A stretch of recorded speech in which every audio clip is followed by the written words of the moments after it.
Howdy, and welcome to the F.L.I.E.S facility at Texas A&M University. We are so excited for you to come along with us and learn a little more about what we do.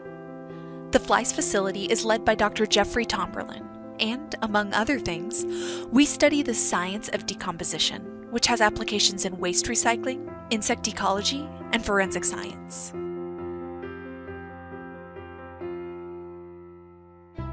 While this video is family-friendly, we wanted to give you a heads up that some images might seem a little yucky, but we hope you enjoy your time with us learning about the research taking place at the F.L.I.E.S facility.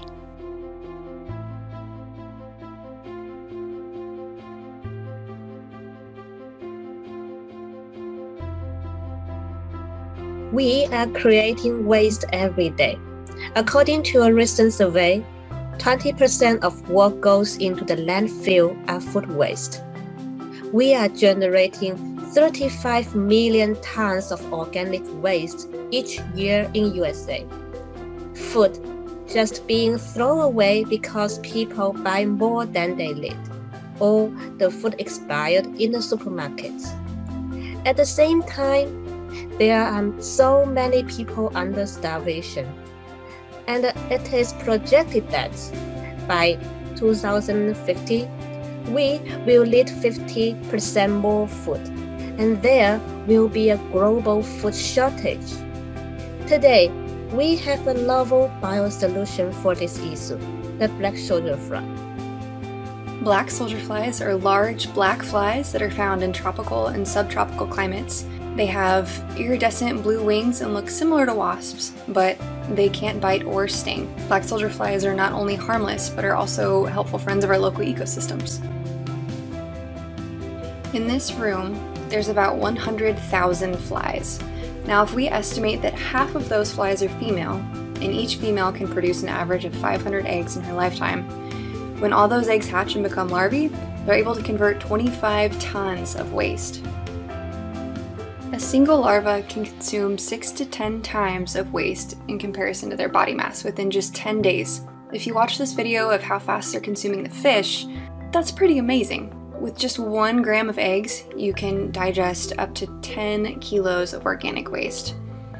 The black soldier fly is considered to be a detritivore, which means that it can eat many types of decaying matter, and this will include things like produce, grains, meat items, and even manure. Black soldier flies are one of the edible insects suggested for human consumption by the Food and Agriculture Organization. They do have a bit of a nutty flavor or taste similar to an unseasoned Cheeto, but currently most of the black soldier fly larvae produced are used for various types of animal feed. So as a general rule of thumb, black soldier fly larvae contain up to about 40% crude protein, about 35% lipids, and they're also very calcium rich, which makes them a very nutrient-dense feed option for many types of animals. This will include poultry, swine, fish, reptilian pets, and even more traditional house pets such as cats and dogs. However, we already know animal manure is a horrible issue with other livestock rearing facilities. So not only can black soldier fly larvae be used to eat the manure from other livestock facilities, but their frass, or their poop, which is left over from the larval feeding, turns out to be a really good organic fertilizer. So that frass can suppress plant pathogens, repel pests, and boost production in systems ranging from small home gardens to commercial crops. So it is a circular economic system.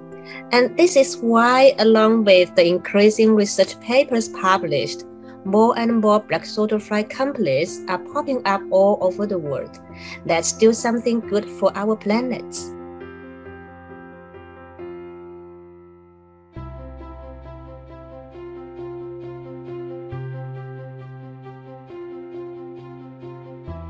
When an animal dies, there are a number of organisms that use it for food. This helps recycle those nutrients back into the ecosystem. These consumers take care of those remains so we as humans don't have to. Without them, the world would be covered with dead things. Understanding the relationships between the different organisms that use these remains as food provides us with useful information about how the decomposition process works. You might have seen some of these organisms feasting along the side of the road. Scavengers are a big part of the decomposition process. In addition to vertebrate scavengers, like these red kites here, Insects also help consume these dead things, including flies, beetles, ants, and even cockroaches. All of these organisms find remains to be very nutritious, so they will compete to have the resource all to themselves. There are even some competitors that we can't see with our eyes. Bacteria and fungi are super small organisms that also need to eat, and animal remains are the perfect food for them since bacteria are already inside helping the animal digest their own food. When they are not competing with bigger organisms, they can completely take over. We work to understand the dynamics between all of the organisms competing for the resources such as wild boars, brown rats, flies, and beetles. Each of these animals can play a different role in the decomposition process and can affect how quickly or slowly these remains disappear. In our lab, we focus on blowflies, which are usually a shiny blue, green, or bronze. You can usually see them flying around your food if you leave it sitting out, so you've probably seen them before. You may have also seen their offspring on trash if it's been left out too long. These are the creamy white worm-like creatures that you see here, often called maggots or larvae. Females can find an animal soon after it dies and will lay their eggs on that resource, so when they hatch, the larvae can consume all of the flesh until there's only bones left.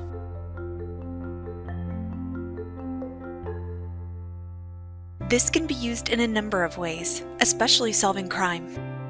Forensic entomologists use this knowledge of the decomposition process and understanding of insect biology to assist in forensic investigations. Blowflies are the primary insects we use because we can figure out how old their larvae are and use that information to create a timeline to work backwards to determine when they were laid.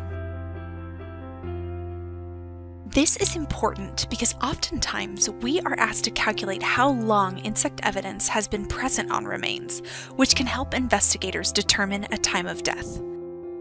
Our calculations can also be used in cases that don't involve death, including cases of abuse, neglect, veterinary medicine, and even insects in your food.